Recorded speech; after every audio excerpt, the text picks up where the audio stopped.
प्यारे बच्चों, intermediate exam अभी होगा कि नहीं होगा, इस पर संशय बना हुआ है क्योंकि जैक अध्यक्ष का पद खाली है। डेट अनाउंस नहीं हो पा रहा है। साथ ही इधर कोरोना का खतरा पुनः बढ़ना शुरू हो गया है। फिर भी आप लोग अपना तैयारी जारी रखें। राजनीतिक विज्ञान का जैक ना तो सिलेबस जारी किया है, ना ही मॉडल क्वेश्चन जारी किया है। तो ऐसे में बच्चों के सामने बहुत सारी समस्याएं आ गई है कि पढ़े तो क्या पढ़े, क्या ऑब्जेक्टिव करें हम लोग। तो उन सभी बच्चों के रिक्वेस्ट पर मैं आप लोग के लिए राजनीतिक विज्ञान में चैप्टर बाय चैप्टर जितना भी महत्वपूर्ण क्वेश्चन बन पा रहा है, वीडियो के माध्यम से बताने का प्रयास कर रहा हूँ। अपने चैनल इकोनॉमिक्स प्लस पर यदि आप नए हैं तो चैनल को जरूर सब्सक्राइब कर लें और घंटी के आइकन को दबा लें, क्योंकि इसी तरह की वीडियो मैं लाता रहता हूँ। घंटी दबाने से प्रत्येक वीडियो की नोटिफिकेशन आपको सबसे पहले प्राप्त होगी। और वीडियो को ज़्यादा से ज़्यादा ज़रूरतमंदों के बीच ज़रूर शेयर करें। तो चलिए आज हम लोग कुछ नया सीखते हैं।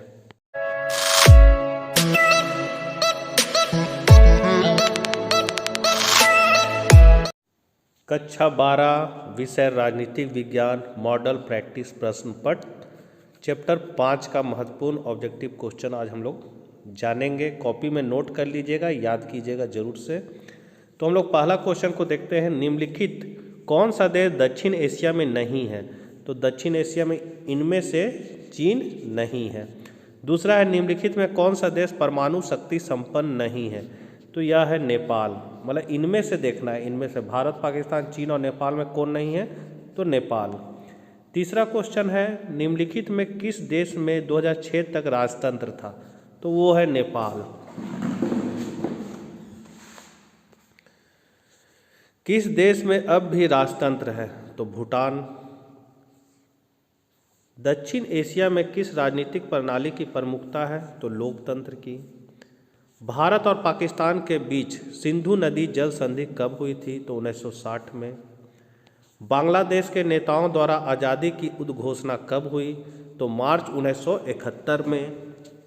पाकिस्तान के प्रथम सैनिक शासन का मुखिया कौन था? तो जनरल अयूब खान। पूर्वी पाकिस्तान में कौन सी भाषा लोकप्रिय थी? तो बंगाली। 10वां नंबर क्वेश्चन है, निम्नलिखित में कौन सा देश 7 पार्टी अलियांस में नहीं था? तो वो था चीन। प्रति व्यक्ति सकल घरेलू उत्पाद क्या अधिक है? मतलब प्रति व्यक्ति सकल घरेलू उत्पाद कौन देश में अधिक है? तो वो है श्रीलंका। क्वेश्चन में थोड़ा सा मिस्टेक है, होगा प्रति व्यक्ति सकल घरेलू उत्पाद कौन से देश में अधिक है। अगला क्वेश्चन है, उग्र तमिल राष्ट्रवाद की आवाज़ कब बुलंद हुई? तो 1983 में। पाकिस्तान, बांग्लादेश और नेपाल में लोकतंत्र कब स्थापित हुआ? तो सन 1988 से 91 में। दक्षेस के किस सम्मेलन में मुक्त व्यापार संधि पर हस्ताक्षर हुए? तो 2000 में। श्रीलंका से शांति सेना किस वर्ष वापस बुलाई गई? तो 1989 में। दक्षिण एशिया में कौन कौन से देश आते हैं? तो भारत, बांग्लादेश, पाकिस्तान, नेपाल, भूटान, मालदीव व श्रीलंका आते हैं। मालदीव में सल्तनत समाप्त कर गणतंत्र की स्थापना कब हुई? तो सन 1968 में। किस चुनाव के पश्चात मालदीव का लोकतंत्र मजबूत हुआ? तो सन 2005। उग्र तमिल संगठन लेबरेस टाइगर्स ऑफ तमिल इल्म्स श्रीलंकाई के सेना के साथ सशक्त संघर्ष कब से कर रहा था? तो सन 1983 के बाद। भारत पाकिस्तान युद्ध कब हुआ और बांग्लादेश को भी मुक्ति मिली? तो सन 1971 में। किस देश का प्रति व्यक्ति सकल घरेलू उत्पाद अधिक है? तो श्रीलंका का। दक्षिण एशिया के संबंध में कौन सा कथन गलत है? तो दक्षिण एशिया में विभिन्न राजनीतिक प्रणालियों का प्रचलन है। किस देश को दक्षिण एशिया का अंग नहीं माना जाता है? तो चीन को। संपूर्ण एशिया पद कितने देशों को इंगित करता है? 6। संपूर्ण दक्षिण एशिया प्रत्येक अर्थों में वैविध्यपूर्ण है। पाकिस्तान और बांग्लादेश में किस तरह का शासन है? तो लोकतांत्रिक व सैनिक दोनों। पाकिस्तान में लोकतांत्रिक शासन का तख्ता पलट कर किन वर्षों में सैनिक शासन पुनः स्थापित हो गया? तो 1999 में। किस वर्ष नेपाल का राजतंत्र समाप्त हुआ? तो सन 2006 में। कौन कौन से देशों ने मिलकर सन 1967 में आसियाना की स्थापना की? तो आसियान की स्थापना की कौन है? तो मलेशिया, इंडोनेशिया, सिंगापुर, फिलीपींस और थाईलैंड। किस देश ने सन 1991 में पूरब की ओर चलो की नीति अपनाई? तो भारत। दक्षिण एशिया के बारे में निम्नलिखित में कौन सा कथन गलत है? तो दक्षिण एशिया में सिर्फ एक तरह की राजनीतिक प्रणाली चलती है, यह कथन गलत है। भारत और बांग्लादेश के बीच फरक्का समझौता पर हस्ताक्षर कब हुए? तो 1996 में। बांग्लादेश को भारत ने कब मान्यता दी? तो 1971 में। राष्ट्रीय पंचायत किस देश की संसद है? तो नेपाल की।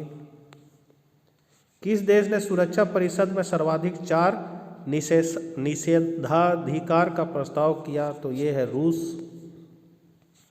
दक्षिण एशियाई देशों में सैनिक शासन सबसे पहले किस राजज्ञ में स्थापित हुए? तो पाकिस्तान। दक्षिण एशिया का कौन सा राज्य नक्सली उग्रवाद से पीड़ित है? तो श्रीलंका। दक्षिण एशिया के किस राज्य में माओवादियों ने उथल पुथल मचाई? नेपाल। किस राज्य में संविधानवाद की पावनता से बार बार खिलवाड़ किया जाता है? तो पाकिस्तान। नेशनल कॉन्फ्रेंस पार्टी किस राज्य में सक्रिय है? तो जम्मू तथा कश्मीर। दक्षिण एशिया में कौन सा धर्म सापेक्ष राज्य है? तो पाकिस्तान। 2014 में भारत चीन संबंध सुधारने की ओर किस भारतीय प्रधानमंत्री ने पहल की? तो नरेंद्र मोदी। किस दक्षिण एशियाई देश में सार्वजनिक संकट है? तो नेपाल।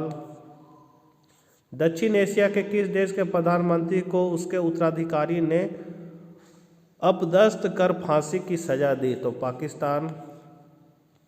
निम्नलिखित में से सार्क का सदस्य नहीं है? तो इनमें से इंडोनेशिया नहीं है।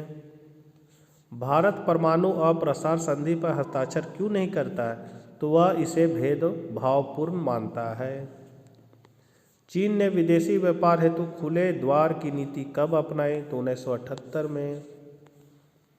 निम्नलिखित में कौन सा कथन सत्य है? तो इनमें से सार्क 1985 में अस्तित्व में आया। निम्नलिखित में कौन सा देश सार्क का सदस्य है? तो भारत। दक्षिण एशिया में सबसे बड़ा देश कौन है? तो भारत। पंचशील समझौते किन देशों के बीच हस्ताक्षरित हुए? तो भारत और चीन के बीच। तो बच्चों, वीडियो को ज़्यादा से ज़्यादा शेयर करें। आप लोगों का बहुत बहुत धन्यवाद। तब तक के लिए बाय बाय।